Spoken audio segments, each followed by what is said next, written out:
ذرا سوچیں، ایک ایسی فوج اتنی بڑی، اتنی طاقتور کہ لگتا تھا اسے کوئی نہیں روک سکتا، اور اس کا مقصد ایک مقدس عبادت گاہ کو مٹا دینا۔ لیکن پھر کہانی میں ایک ایسا موڑ آتا ہے، ایک ایسی طاقت سامنے آتی ہے جس کا کوئی گمان بھی نہیں کر سکتا تھا۔ یہ سورت الفیل کی شروعات ہے، اور یہ کوئی عام سوال نہیں ہے۔ یہ ایک ایسا طاقتور سوال ہے جو سیدھا سننے والے کے دل پر لگتا ہے، جیسے کہا جا رہا ہو، کیا تم نے دیکھا نہیں؟ یہ صرف ایک پرانے واقعہ کا ذکر نہیں، بلکہ اس وقت کے لوگوں کے لیے، خاص کر قریش مکہ کے لیے، ایک بہت بڑی وارننگ تھی۔ تو آئیے اس سوال کے پیچھے جو پوری کہانی چھپی ہے اس میں اترتے ہیں۔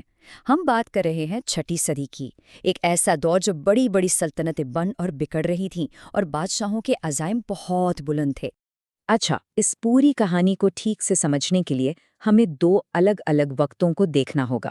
ایک تو ہے اصل تاریخی واقعہ جو ہوا تھا تقریباً 570 عیسوی میں۔ تاریخ میں اسے عام الفیل یعنی ہاتھیوں کا سال کہا جاتا ہے، اور پھر اس کے کئی سال بعد جب یہی واقعہ قرآن میں ایک سورت کی شکل میں نازل ہوا، ایک یاد دہانی کے طور پر، ایک سبق کے طور پر، خاص طور پر مکہ کے طاقتور قریش قبیلے کے لیے۔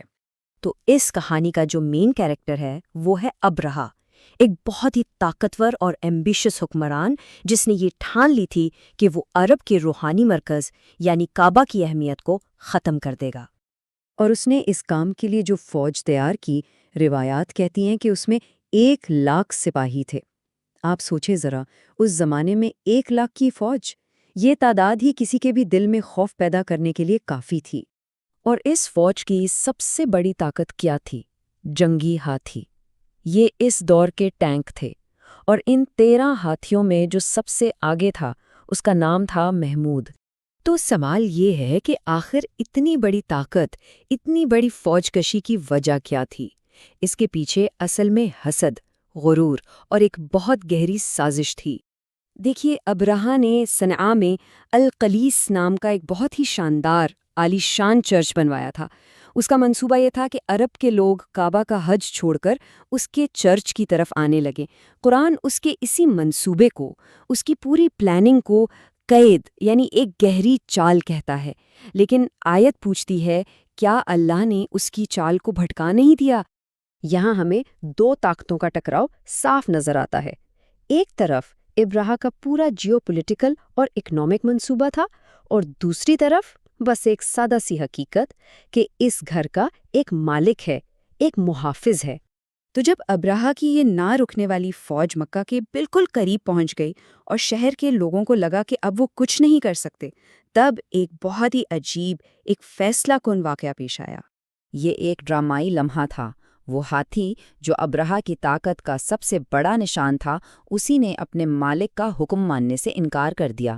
یہ اس بات کا اشارہ تھا کہ اب مداخلت کہیں اور سے ہونے والی ہے۔ اب یہ سوال جیسے ہوا میں معلق تھا۔ مکہ بالکل نہتا تھا، لوگ اپنی جان بچانے کے لیے پہاڑوں پر چڑھ گئے تھے، تو پھر اس گھر کی حفاظت کون کرتا؟ اور پھر اس سوال کا جواب آیا، اور کیا شاندار جواب آیا۔ کوئی بادشاہ، کوئی دوسری فوج نہیں، بلکہ اللہ کے وہ سپاہی آئے جن کا کسی نے تصور بھی نہیں کیا تھا، پرندے جو جھنڈ کے جھنڈ سمندر کی طرف سے آ رہے تھے۔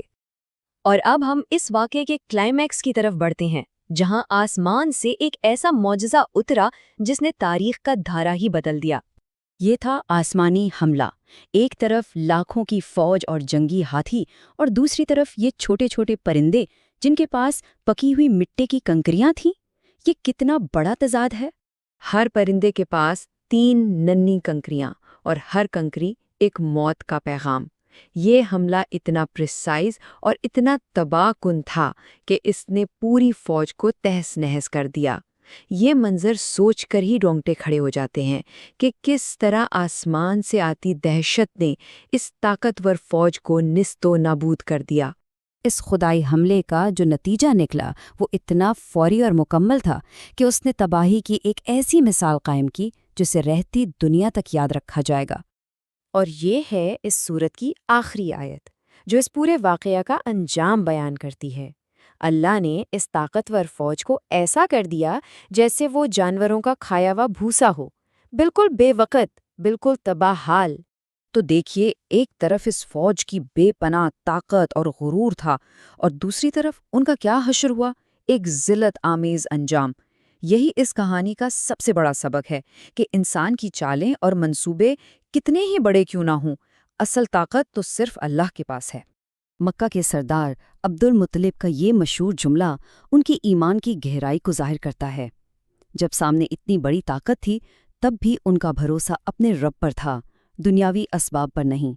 تو یہ کہانی ہمیں ایک بہت گہرے، بہت اہم سوال پر لا کے چھوڑتی ہے کہ جب ساری دنیاوی طاقتیں، ساری پلاننگ، ساری فوجیں بے بس ہو جائیں، تو پھر اصل طاقت کا پیمانہ کیا ہے؟